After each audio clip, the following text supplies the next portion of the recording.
Hi, it's your friendly neighborhood artist, Miss, and I'm here to talk about a little bit of an update to the channel, something I'm going to do, and a story time. So, the story time comes with why I switched from being a traditional artist to a digital artist. I feel like a lot of people might not have the same reason, like they either started as a digital artist or they were traditional and never wanted to make the jump over. But I feel like I had a unique story, so let's get into it. Um, When I was, younger, I just drew on paper all the time and I had so many sketchbooks. And the thing is that I would frequently take out my frustration on my sketchbooks where if it wasn't perfect the first time or if I had to redraw it or if I didn't like it, I would just rip the pages out. And after I got out of high school, there started to be like digital art stuff.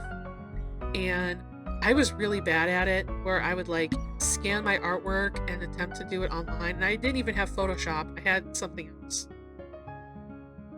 And my friend, my friend Ray, she was doing digital art already, and a lot of people were like, digital art isn't art.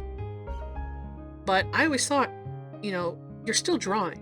So, I mean, you are still doing art.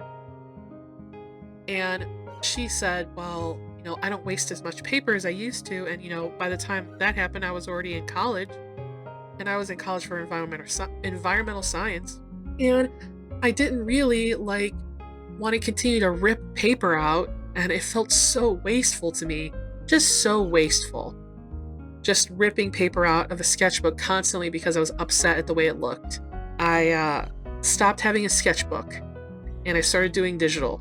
Now, that did come with me having a hard time just wanting to sketch for fun because I didn't want to use the memory in my computer or I still have a problem with memory on my iPad. But once I started doing digital, I think my ability to draw had slowed down significantly because then I was only drawing on my computer. I couldn't draw on the go anymore, and that was really detrimental to me not learning because I wasn't drawing all the time anymore. Like I used to draw like, oh my god, I used to have if you saw the type of artwork, I mean it's all bad. But if you saw the amount of artwork I put out during the time where I was scanning my artwork versus the time where I spent drawing my artwork in like Clip Studio or like Photoshop, it was like significantly different. Significant. Like I would say, once I got to the height of my college years, I wasn't even drawing anymore because it was just too much work to like set up the Wacom, do all that. And I didn't even have an iPad then. I just had my Wacom. And I was stubborn too, because I was like, people started getting screen tablets, and I was like, oh, well, I don't need a screen tablet. I have my Wacom, and my Wacom is fine. But the thing is that my traditional skills didn't move over completely over to my digital skills. Like, it wasn't one for one. It was like less than one for one. Like I was at a disadvantage. And I feel like a lot of artists are like that, where they're feeling for the feel of drawing on paper, but they don't get it. So they end up turning down drawing digitally because it's too hard to make the jump over.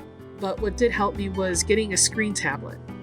I got one in 2019 for the first time, and I was already done with college by then. Well, sort of done. Took a break.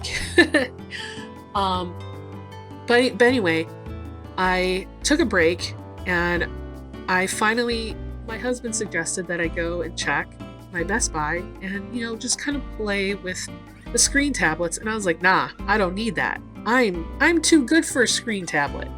I've got it all here. I went there and I was like, I don't want anything. All of these are terrible. None of these are going to work for me. But what happened was I refused to try the iPad because I was like, well, I don't want an iPad because it's expensive. And this person behind the counter was like, well, just try the iPad. Then you can say you hate everything equally. You can walk out of the store knowing that nothing was really what you wanted. And then I tried the iPad and I was like, no, this is the one. This is the one I have to buy. And I immediately bought it. I just bought it right straight out, which impulsive buy, but whatever.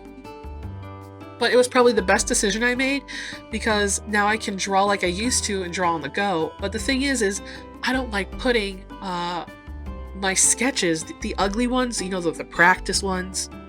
I don't like putting the practice ugly stuff on my iPad because sometimes people want to look at my iPad and I don't want them to see ugly sketches. I want them to see the nice stuff. It was kind of weird because I had a friend who her father had given her a sketchbook and she wasn't supposed to put anything inappropriate or anything like unfinished in there, I think.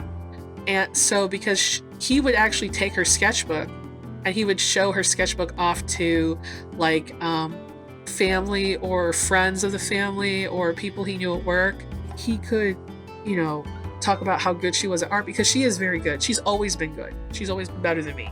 Now I've kind of like gone back to my traditional roots. I don't do it as often, but when I'm doing my ugly sketches, my ugly studies, where I'm doing like, you know, body poses and, you know, dynamic posing without actually finishing it, or working on stuff that I've never drawn before that I'm just not very secure about, I actually keep that in the sketchbook. So I actually keep the ugly sketches, and now I've learned that I don't actually need to tear them out because they're literally only to be ugly. And maybe someday I'll have the attractive sketchbook that so many artists that I really love have, because now they're so good that their ugly sketches or their regular sketches look so good that they can show people their sketchbook tour, because I want to be able to do that someday. I don't know if I'll ever be able to do that. Right now, my sketchbook is ugly and will never see the light of day. And that is my story time. So the update for the channel is that I finally have a YouTube title opening. So you'll see it at the beginning here. And I'm going to redraw my character. She's going to look basically the same, but I'm just redrawing her. And I've learned that I could different ways of how to do PNG tubing, where I can like have different expressions and how to do it, because I wasn't sure actually how to do it before. But now that I've learned how, I think that it'll be fine.